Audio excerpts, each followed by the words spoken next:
Okay, so today we're going to be talking about thinking and language, and I have kind of an activity here to get us started to introduce this. So what I want you to do is just take a minute to read this. I know this is a very long passage, so I'm just going to kind of stand here and give you a couple minutes.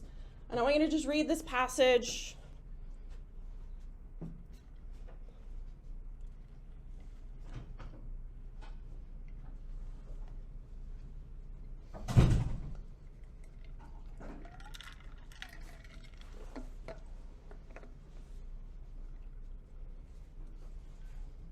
Those of you who just walked in, we're just taking a minute to read this lengthy passage here.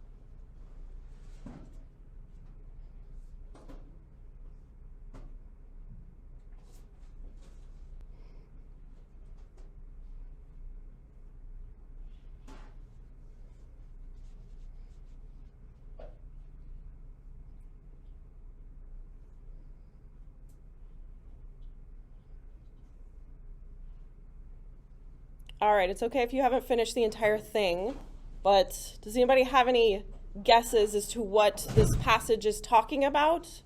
Let me first ask this. How many of you are very confused by this? Okay. Scott, did you have an idea? I have an idea. To me, it just seems like, just word vomit of problem solving. Okay. Interesting. Did you have another one, Mary? I thought I saw someone else's hand go up. Anybody else have any guesses as to what this is about? I apply it to work. Okay. So when we're doing caregiving, we want to handle one task, but if the client needs help, then you go to another task. Okay. And you can always come back to that task. Right. Okay. All right. I'm going to say one word, and I want you to just reread the passage and see if it makes sense now. Okay. The one word is laundry.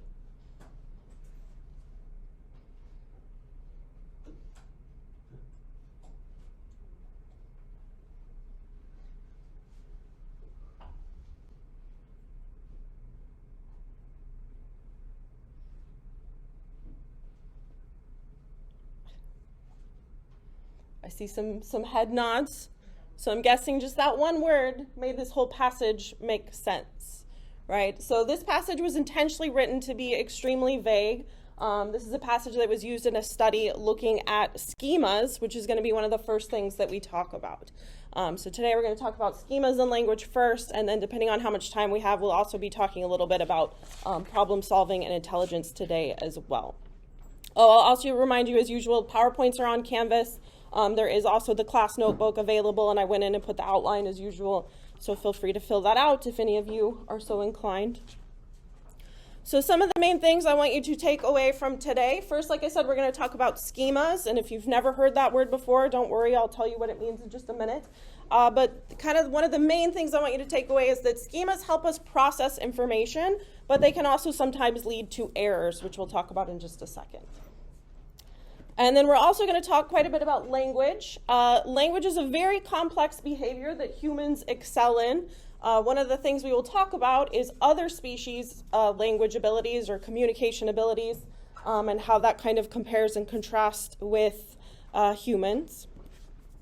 And then we'll finish up this PowerPoint by talking about the specific areas in the brain that regulate different aspects of language, and also what can happen if we have damage to those areas of the brain. So these are kind of the main things we're going to focus on today.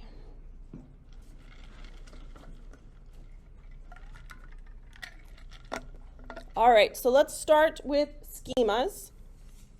So a schema is basically a mental construct that allows us to interact with the world in a more efficient way. So that passage that I had you read was constructed in a study that was looking at schemas and how they help us with this efficient processing. So all of us probably have some kind of schema for doing laundry. Hopefully all of you are, adults at this point, you're doing your own laundry, or at least you have at some point. So we all have some experience of that and like what it looks like.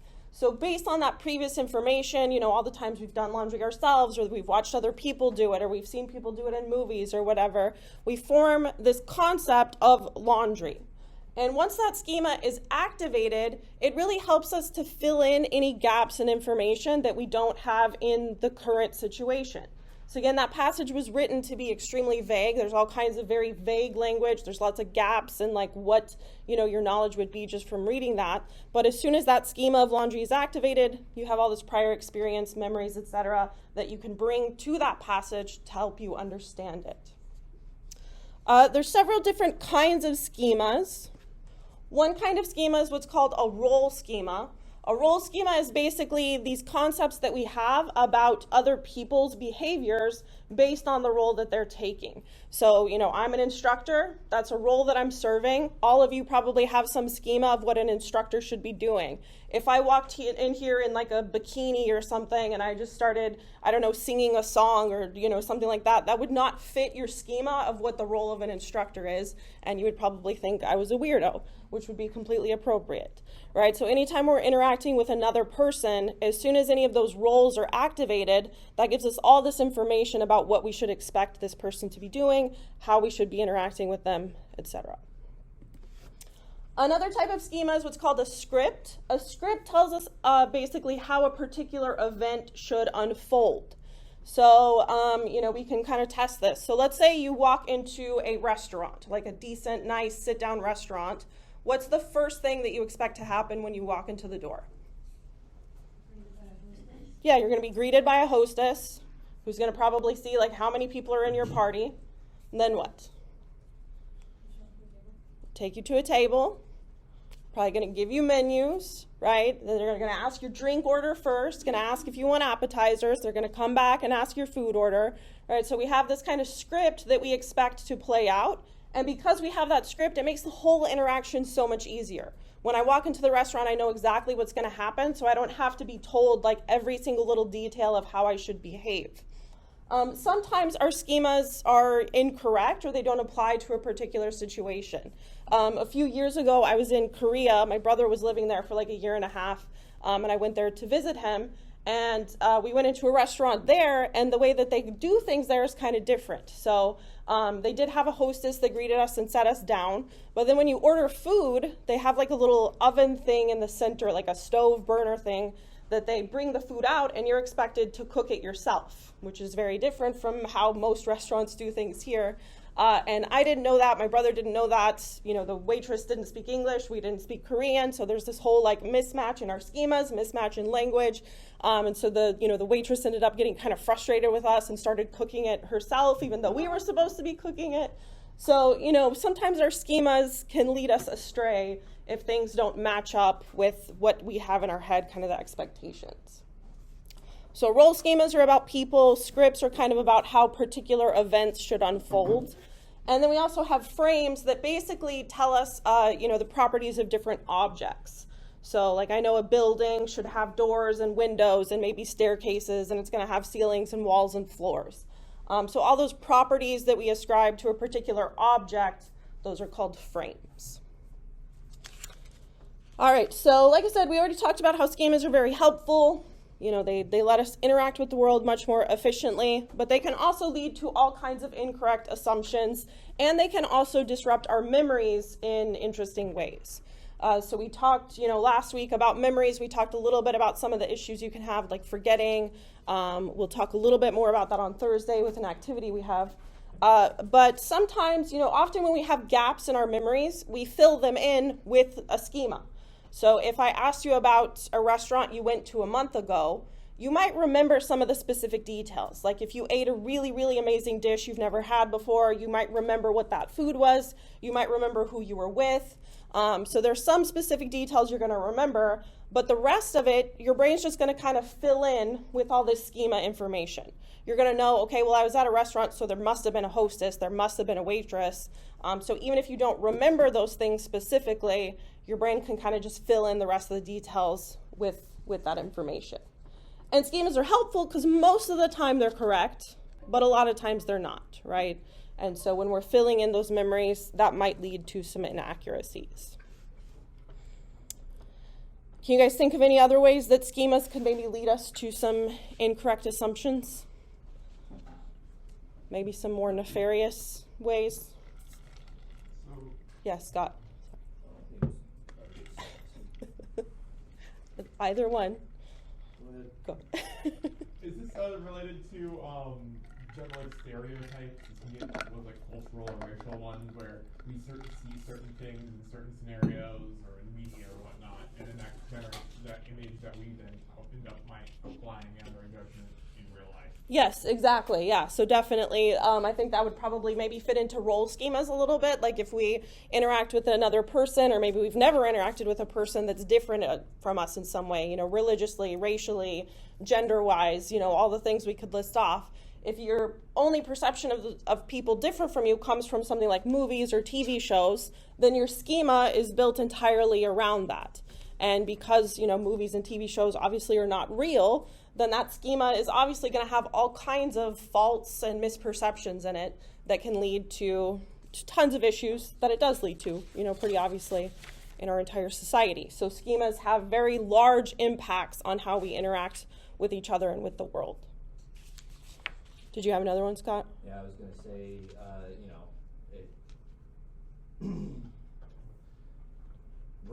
toxic relationships and carrying over of baggage and scripts, essentially, of what happens in these scenarios and improper assumptions that that's going to happen again. Yeah, that's a great one. And we probably get a lot of those schemas from maybe, watching like the way our parents interact or our caregivers interact.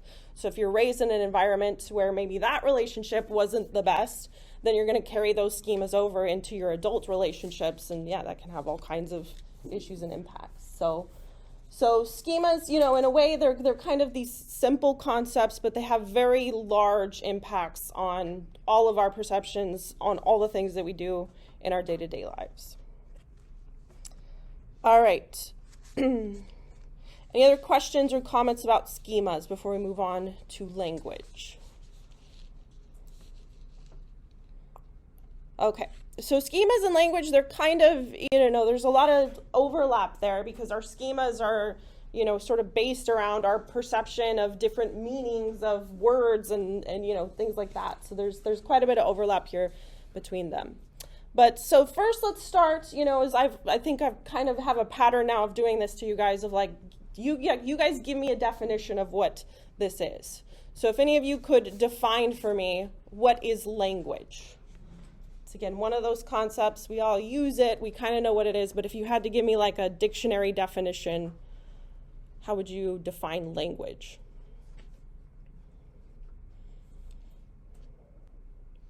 Yeah, Margaret. So it's a form of communication, okay, would you say? So I kind of gesture a lot and stuff like that. I use a lot of body language, which is funny we even call that language, but would you really consider that a language necessarily, to be gesturing? Okay. Alex, yeah. A predetermined and agreed upon communication method that, containing some kind of vocabulary in some format. Okay, so vocabulary is a piece of it, which is important. I would say vocabulary sort of implies that there's like these components, which we're about to talk about in just a second, right? So there's components that you can put together to form something. So it's a form of communication that uses different components that you can piece together. What else? I'm trying to think if there's anything I can think of that would fit that. What about like facial expressions? So facial expression is communicating. It kind of has components in the fact that there's like parts of my face that I can move around. And it's sort of predetermined. Like if I smile, we all agree that probably means I'm happy, right? So I don't know if we can get any more precise with our definition than that. We'll see. We don't have to settle on one right now. Maybe we'll come back to it. But as we talk about it, we'll see if we can sort of refine that definition. So one of the main things about language is that it has these different components that we can form together to make new expressions that have never been formed before. One of the smallest components of language is what's called a phoneme. And a phoneme, it almost corresponds to like a syllable in a word. It's basically, like the most primitive building blocks of sound that we put together. There are a huge number of phonemes that the human, body, mostly the mouth, can make. but each language has kind of a set number of phonemes. So in English, I can't remember the number off the top of my head. I want to say it's like 29. They correspond almost to the alphabet, right? So like ba would be a phoneme for the letter B. But the letter A has multiple phonemes, right? It could be a or a. And then we have phonemes like for the TH sound, like th. So in general, they correspond to the alphabet, but there's a few that like we don't have a single letter for, or there's some letters that have multiple phonemes. But there are these really basic building blocks of language. And a huge part of being able to understand language is to understand these phonemes, to be able to hear them and to be able to kind of categorize them. So whenever I'm speaking, anytime I make a B sound, it's going to sound slightly different every single time I make that sound, depending on like, what syllable preceded it. And my B sound is going to sound very different from someone else's because I have a different voice, a different pitch, and all of that. And yet somehow we all can communicate and agree that a certain word has that sound and that we should interpret it a specific way. There's lots of things that help us with this process of understanding phonemes. Most of the time we're thinking about hearing, right? Like you're hearing me talk, you could close your eyes right now and you could listen to me speak and understand me. But actually the visual input is also really, really important for our understanding of phonemes as well. So I have this little demonstration. I was testing my sound earlier, so hopefully this works. I think there's instructions at the beginning, but just in case there's not, there's a guy making a sound, and I want you to just watch the video and listen and tell me what sound he's making.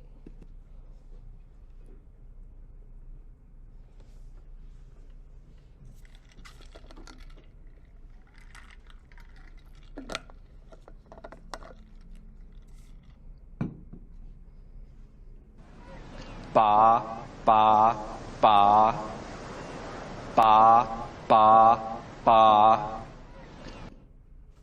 Okay, what do you guys hear? What letter? B? So he's saying ba, kind of like a sheep, right? Like ba, ba. I think it goes on for a little bit. Ba, ba, ba, ba, ba. Okay, now we're going to watch it again. Again, make sure you're looking at the video.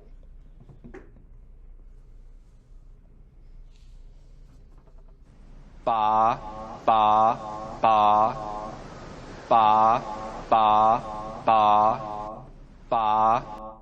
Okay, what sound is he making now? An F. So I hear an F. A few of you hear a V. Does anyone still hear a B? I do, but I can kind of feel, I'm looking at it, I'm pretty sure I still hear a B. Uh-huh. But looking at it, it definitely almost feels a little bit more like a V or an F. Okay, I'm going to go back slightly. So I'm still playing the exact same clip. I'm just going to go back a little bit, and I want you to close your eyes and listen. Okay, so this is still where he was making an F or a V sound. Ba, ba, ba.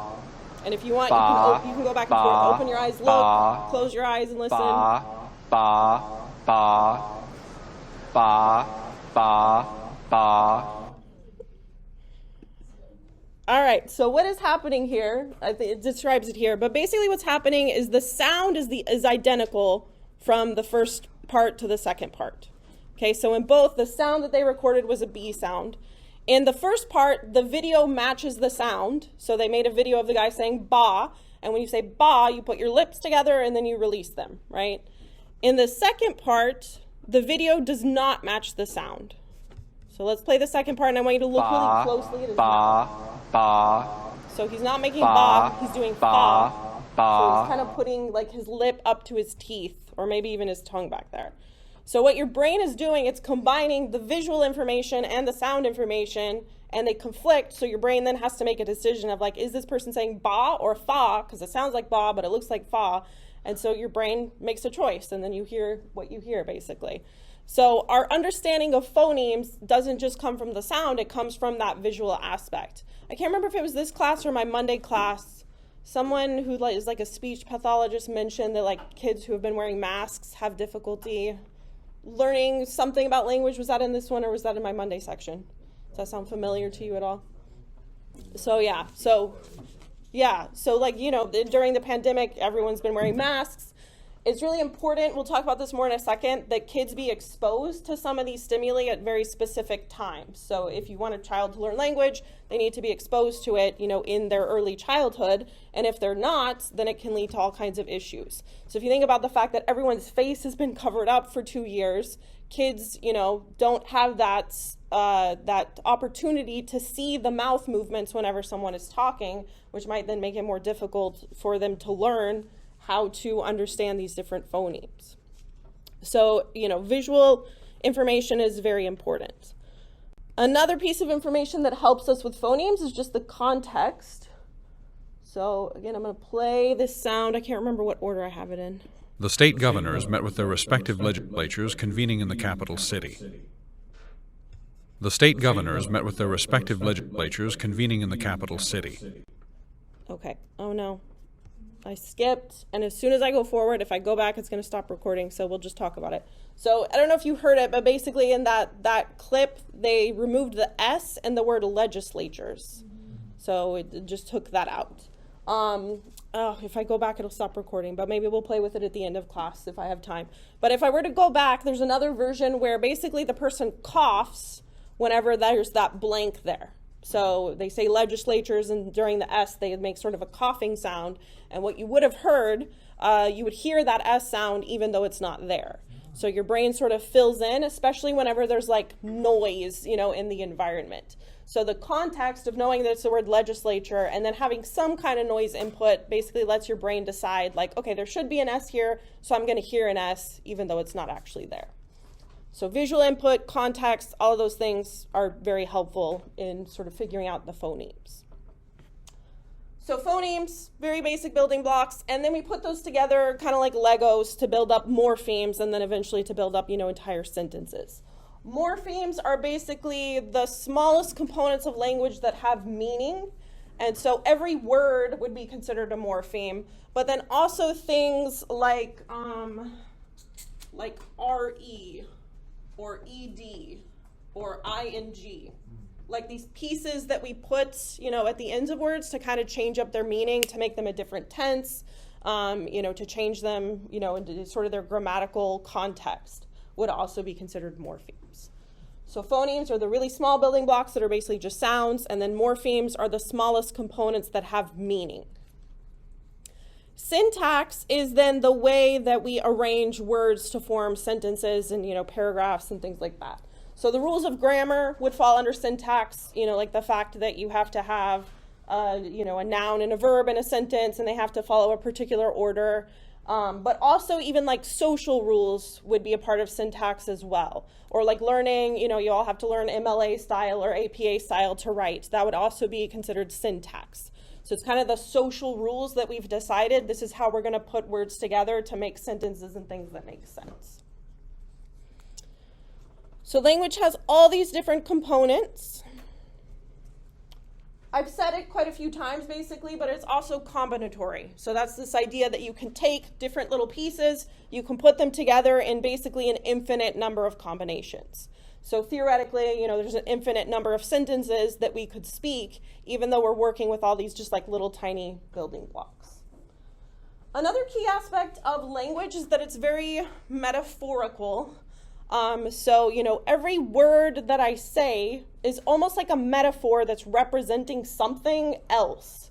So, as I'm talking about language, the word language is a metaphor for this thing that we do all the time.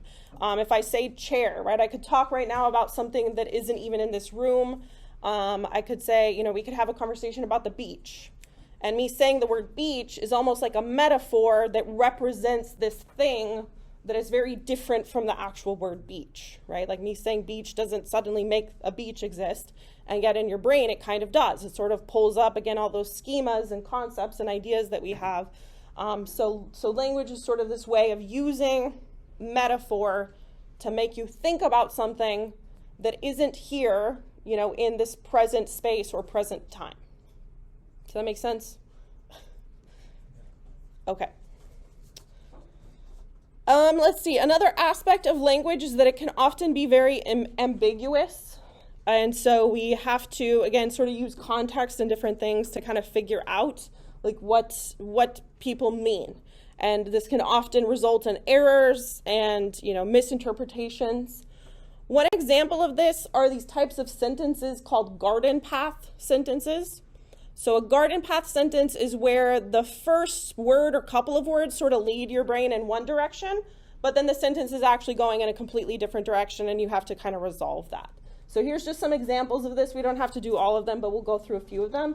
So like the very first one, the old man the ships, that is a grammatically correct sentence. But to a lot of people, they struggle to understand what that sentence means, at least initially. You might be able to resolve it, but it at least takes some time. Is anybody struggling to make sense of that? Do I need to explain it? Okay, so to understand this sentence, the word old, you have to not think of that as an adjective. You have to think of it as a noun. So the old is, representing like old people. And the word man is the flip. You have to think of it as a verb. So old people man the ships, meaning they, control it or steer it or whatever. But we have this schema of what the word old means and what word man means, and especially if you have those two together, so that leads your brain in one direction and then you have to go in another. So all these are just good demonstrations of sort of the ambiguity of language. So Mary had a little lamb. Normally we think of that sort of beginning rhyme or whatever it is, nursery rhyme, as like Mary had a pet lamb. But in this case, it's referring to her like eating the lamb. So Mary had a little lamb, but I was hungry, so I had a lot of lamb, right? Time flies like an arrow, but fruit flies like a banana. So this is playing with that word like, because the word like can mean, sort of a comparative, like simile, or it can mean that like I enjoy something. The secretary applauded for his efforts, was soon promoted. So again, you read the word secretary applauded and you think applauded is like the verb the secretary is doing, but actually he was applauded for his efforts, and then he was also promoted. Because he ran the second mile, went quickly. That one's, again, we need a comma there, right? So if you just put a comma after ran, because he ran the second mile went quickly, that makes it make more sense.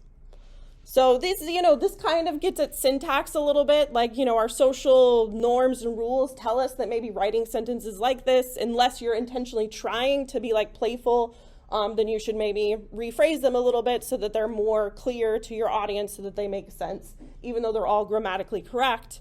If you were writing this for the point of clarity, you would probably want to change it up a little bit. All right. Any questions about kind of components and key aspects of language before we move on to talking about some of the aspects of how language develops?